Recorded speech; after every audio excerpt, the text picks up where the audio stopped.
Welcome back, Pongkoding. Kali ini saya bakal bahas seluk-beluknya programmer ya, kayak mulai belajarnya dari mana, terus apakah perlu kuliah atau nggak, penting nggak sih kuliah, terus gimana prospek kerjanya, apakah semakin bagus atau semakin amblas, dan juga ada tips-tips dari saya untuk buat teman-teman yang lagi belajar programming.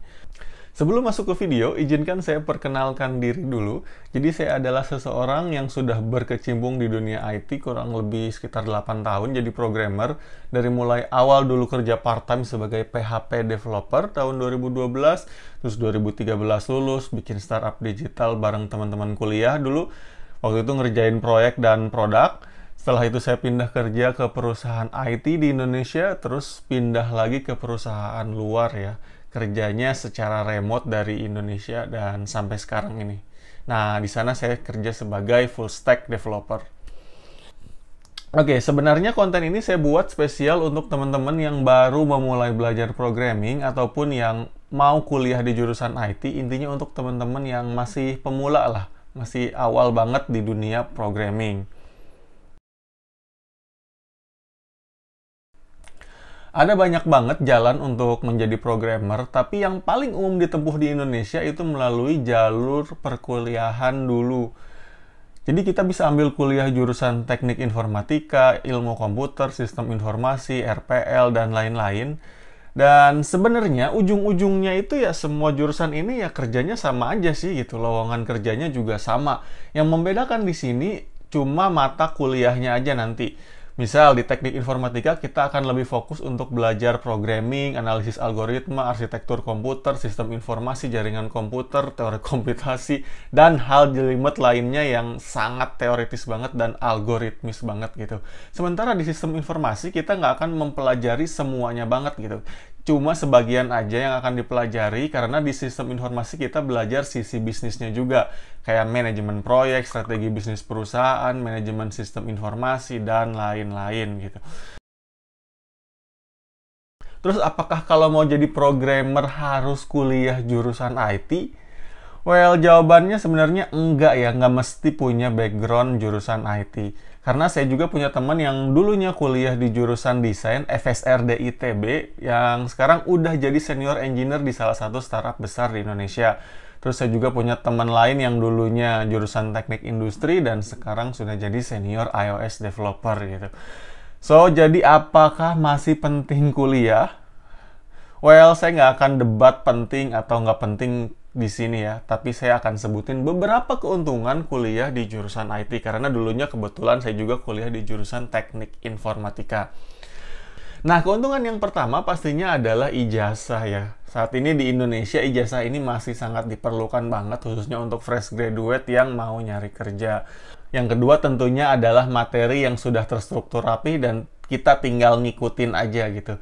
Kita akan belajar programming dari mulai nol, dari dasar banget sampai implementasinya, dan juga hal-hal penunjang lain yang terkait seperti jaringan komputer, sistem informasi, teori komputasi, dan lain-lain. Terus yang ketiga, kita juga bakal dapat teman atau circle atau komunitas yang ada di kampus tersebut. Nah, kalau dulu di kampus saya, itu ada komunitas yang namanya Programming Club. Nah, orang-orang di sana itu bener-bener kegiatannya kalau nggak ngerjain project-project IT, ya ikut kompetisi-kompetisi IT yang ada di Indonesia ataupun bahkan di internasional. Nah, dengan kita belajar bareng, kumpul bareng, nongkrong bareng orang-orang kayak gitu, kita tuh bakal kebawa lah dan kemotivasi ya. Dan kita juga bakal kecipratan rezekinya gitu. Terus yang keempat adalah adanya akses ke kompetisi-kompetisi untuk level mahasiswa.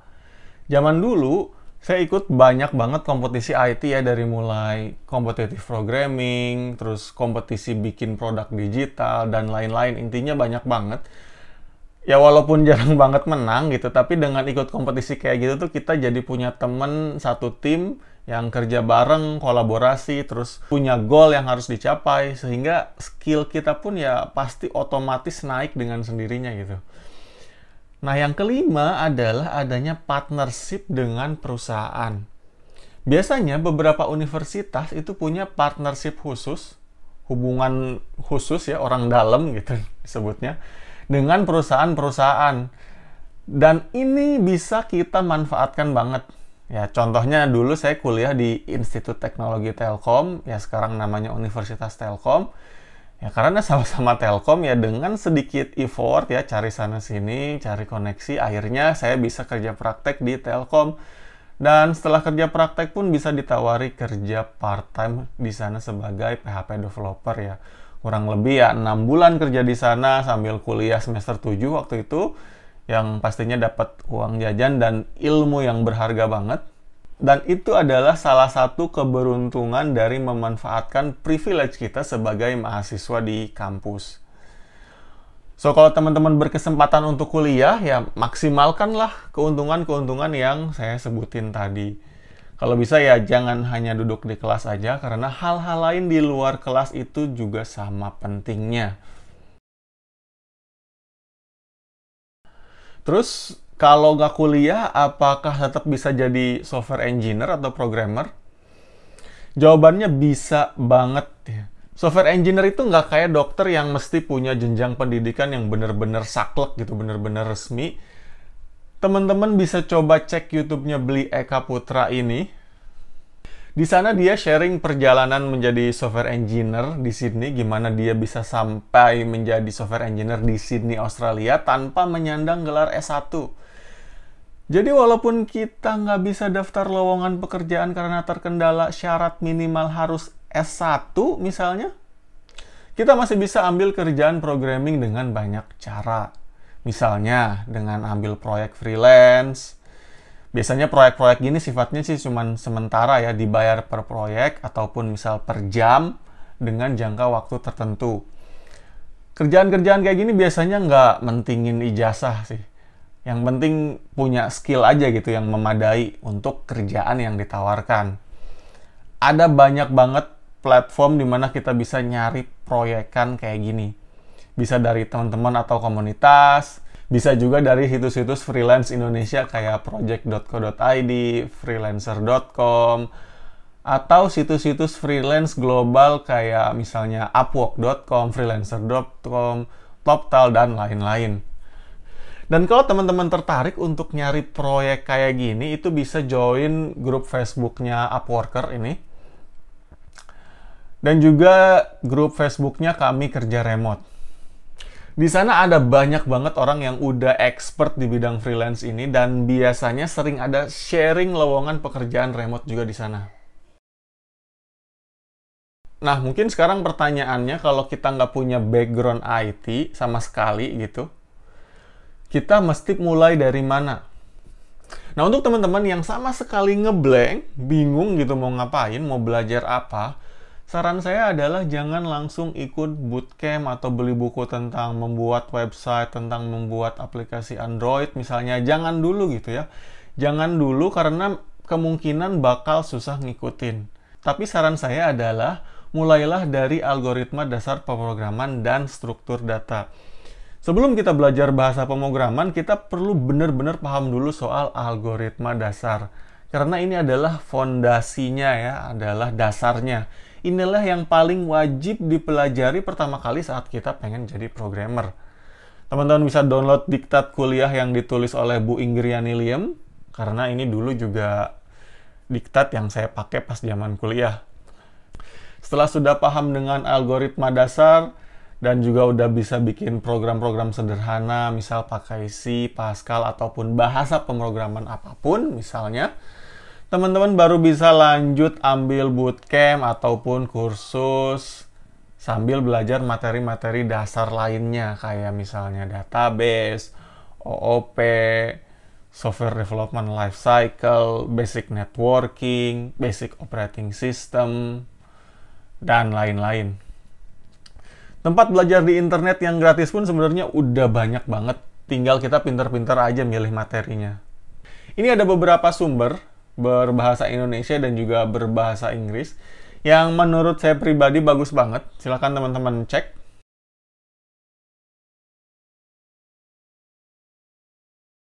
Ya sebenarnya ada banyak banget sumber lainnya yang nggak kalah bagus. Kalau teman-teman punya channel favorit atau situs favorit untuk belajar programming, mungkin bisa komen di bawah ya. Saran saya adalah pakai sumber belajar yang gratis-gratis dulu aja kalau teman-teman misal masih pemula. Misal mau belajar React ya, cari dulu berbagai macam tutorialnya yang ada di internet yang gratis. Dan kalau emang masih dirasa perlu untuk bootcamp, ya ikutlah bootcamp yang berbayar misalnya. Selain itu, teman-teman juga bisa join grup-grup yang ada di Facebook, bisa tanya-tanya di sana, karena grupnya rata-rata ya masih aktif. Saya juga ada di sana. Dan kalau teman-teman tanya sesuatu, di sana pasti bakal ada yang jawab. Dan penting juga untuk diingat bahwa jenis atau bidang pekerjaan di software engineering itu sekarang udah banyak banget dan luas banget. So, kita harus tentuin dulu mau kemana, mau jadi apa kita nanti. Supaya proses belajarnya itu bisa lebih fokus. Ya, jangan mencelak-mencelok. Kayak belajar Android lah, belajar PHP, belajar HTML, DevOps, semuanya diborong dalam satu waktu itu ya. Jangan lakuin itu ya, don't do it. Kita bisa lihat roadmap untuk menjadi salah satu roles di bidang software engineer di situs roadmap.sh. Di sini misal kita pengen jadi front-end engineer ya.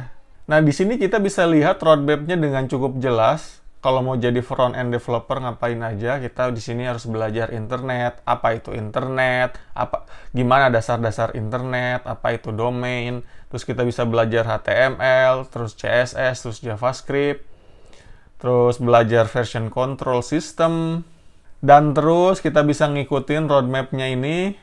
Ini kita belajar framework, ada React.js, AngularJS, Vue.js, kita bisa pilih salah satu. Terus kita bisa belajar modern CSS, CSS framework, dan terus sampai ujungnya keep learning.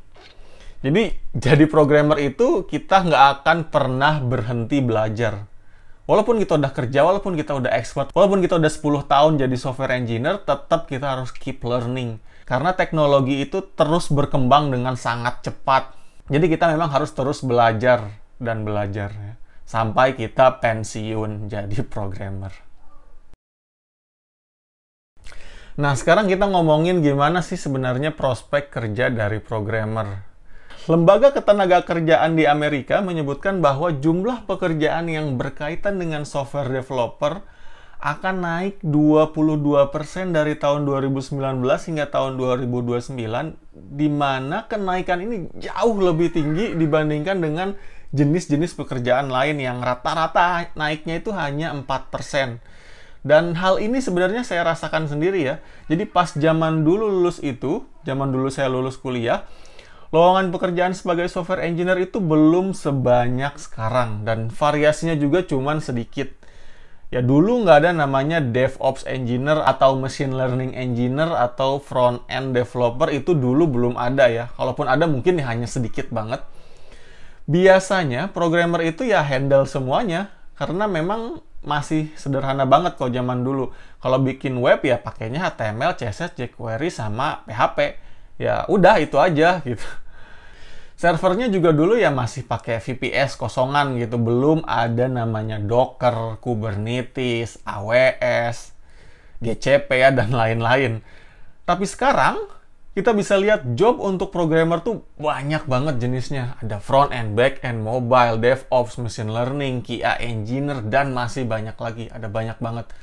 Terus selain itu, sebagai programmer kita sekarang udah lebih mudah kalau mau berkarya di luar negeri. Misalnya kita nggak cocok dengan semua lowongan pekerjaan yang banyak itu di Indonesia. Kita bisa berkarya di luar negeri tapi tetap kerja dari Indonesia. Misal pakai platform upwork.com atau freelancer.com ataupun langsung apply ke perusahaan di luar negeri. Karena sekarang udah mulai banyak perusahaan luar yang nge-hire karyawannya dari berbagai negara dan kerja secara remotely. Jadi nggak perlu ngantor gitu, nggak perlu datang ke negaranya. Dan nanti bonusnya ya kita bisa dapat jalan-jalan gratis ke sana kalau memang diperlukan sama mereka. Selain itu, kita bisa juga jualan template atau desain di Envato misalnya. Di Indonesia udah banyak banget Envato Author dan teman-teman bisa join grupnya kalau memang pengen cari tahu langsung gimana prospeknya jualan template kayak gitu. So, itulah beberapa prospek kerja kalau kita mau jadi programmer. Ya sebenarnya nggak cuma itu aja pastinya, pasti ada banyak banget prospek lain, tapi ya Nggak mungkin saya sebutin semua ya, bakal kepanjangan gitu.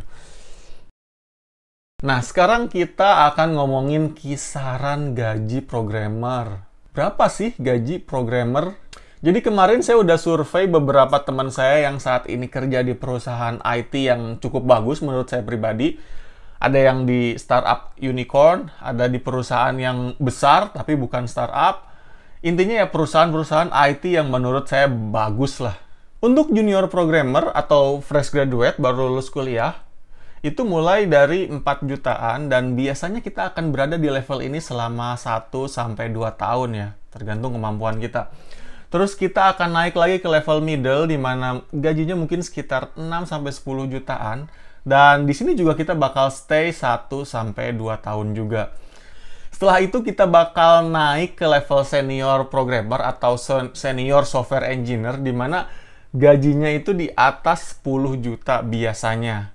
Dan di level ini kita bakal cukup lama, mungkin 2 tahun, 3 tahun, 5 tahun, bahkan lebih. Kenapa bisa lama banget? Ya karena memang semakin ke atas levelnya, lowongan kerjanya juga ya pastinya semakin sedikit ya, karena mengerucut gitu. Nggak mungkin kan kita punya jumlah principal engineer atau technical leader atau software architect jumlahnya ada banyak gitu. Ada misalnya 10 orang di mana programmer level middle-nya juga cuma 10 orang gitu. Itu kan nggak mungkin. Kalau misalnya software engineer-nya ada 20 orang, ya mungkin technical leader-nya mungkin cuma 1 orang. Jadi memang biasanya di level senior engineer ini kita agak lama. Nah, setelah senior, perusahaan IT yang bagus biasanya memiliki 2 path ya, 2 cabang. Yang pertama adalah path yang standar, yaitu jadi manager. Kita akan manage people, manage client, manage project. Dan path yang lain, yang kedua adalah sebagai principal engineer, software architect, technical evangelist, atau apalah ya. Di tiap perusahaan ini beda-beda namanya. Yang jelas, levelnya ini nanti akan setara dengan level manager ya. Gajinya juga akan setara, bahkan bisa lebih tinggi dari manager. Tapi dia kerjaannya nggak ngurus people, nggak ngurus orang, nggak ngurus klien gitu, nggak ngurus project. Lebih ke ngurusin teknologi, tools, library, framework yang dipakai di perusahaan. Jadi dia yang nentuin mau pakai teknologi apa, framework apa, bahasa apa, development workflow-nya kayak gimana, dan lain-lain. Nah, kisaran gaji yang di sini, yang saya sebutin di sini itu jangan dijadikan patokan ya. Tapi jadikanlah untuk gambaran aja ya buat teman-teman yang penasaran atau memang belum tahu. Di tiap perusahaan pasti beda-beda, tergantung dari job desk-nya, bisnisnya, dan lain-lain. Bisa jadi lebih kecil dari yang ini, bisa juga jauh lebih gede dari yang saya sebutin tadi. Contohnya saya punya teman, dia jabatannya principal engineer, tapi gajinya udah 100 juta per bulan ya. Dan ini di Indonesia, perusahaan Indonesia. Jadi gaji segitu tuh bener-bener gede banget ya, jauh di atas rata-rata. Nah itu kira-kira gambaran gaji di perusahaan IT yang bagus di Indonesia. Sekarang gimana kalau kita ngambil kerjaan di luar negeri, misalnya jadi freelance gitu. Freelance secara remote, misal di platform Upwork atau platform lainnya. Ternyata ini juga sangat berpotensi untuk menyejahterakan kehidupan kita loh ya. Misal kita ambil contoh pakai rate $10 per jam aja. Ini rate saya zaman dulu ya, waktu masih ngambil kerjaan part-time di Upwork dulu. Dan rate ini tuh cocok untuk awal-awal main di Upwork. Kalau misalnya kita start dari middle level, misal kita punya experience 1 tahun atau 2 tahun aja, kita udah bisa pakai rate ini. Kalau udah expert, ya minimal rate-nya $15 ya.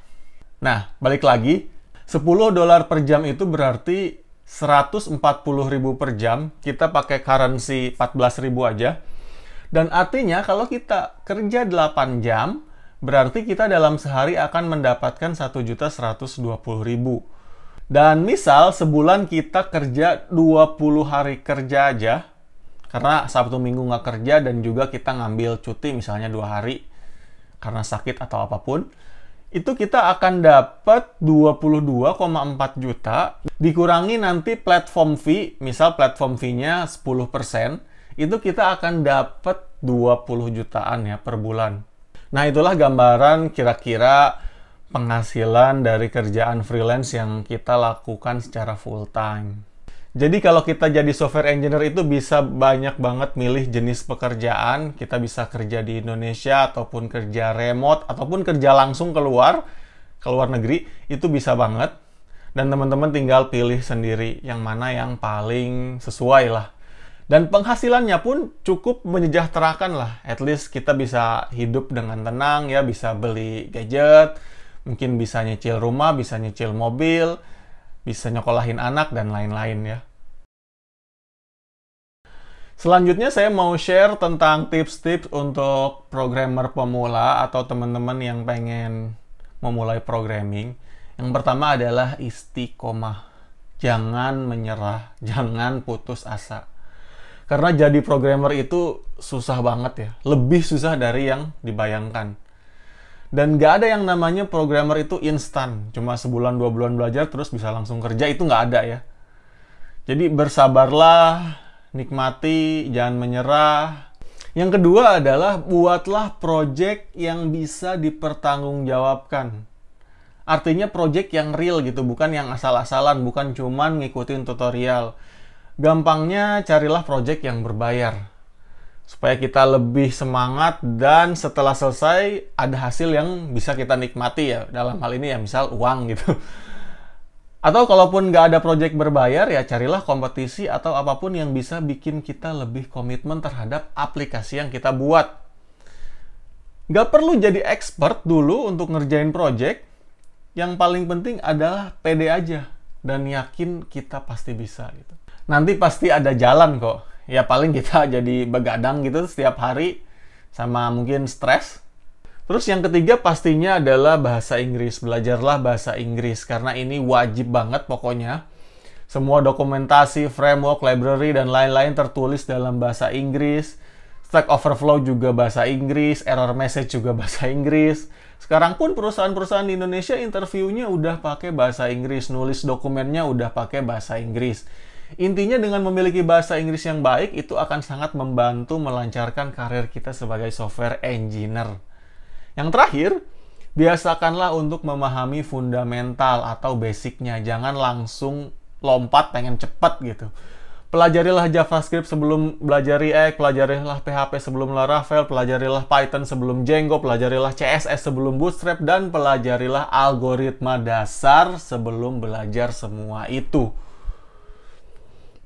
Oke, segitu dulu untuk video kali ini. Sorry kalau kepanjangan. Kalau ada pertanyaan, saran, komentar, cacian, makian, silahkan komen aja di bawah. See you in the next video. Happy coding and goodbye.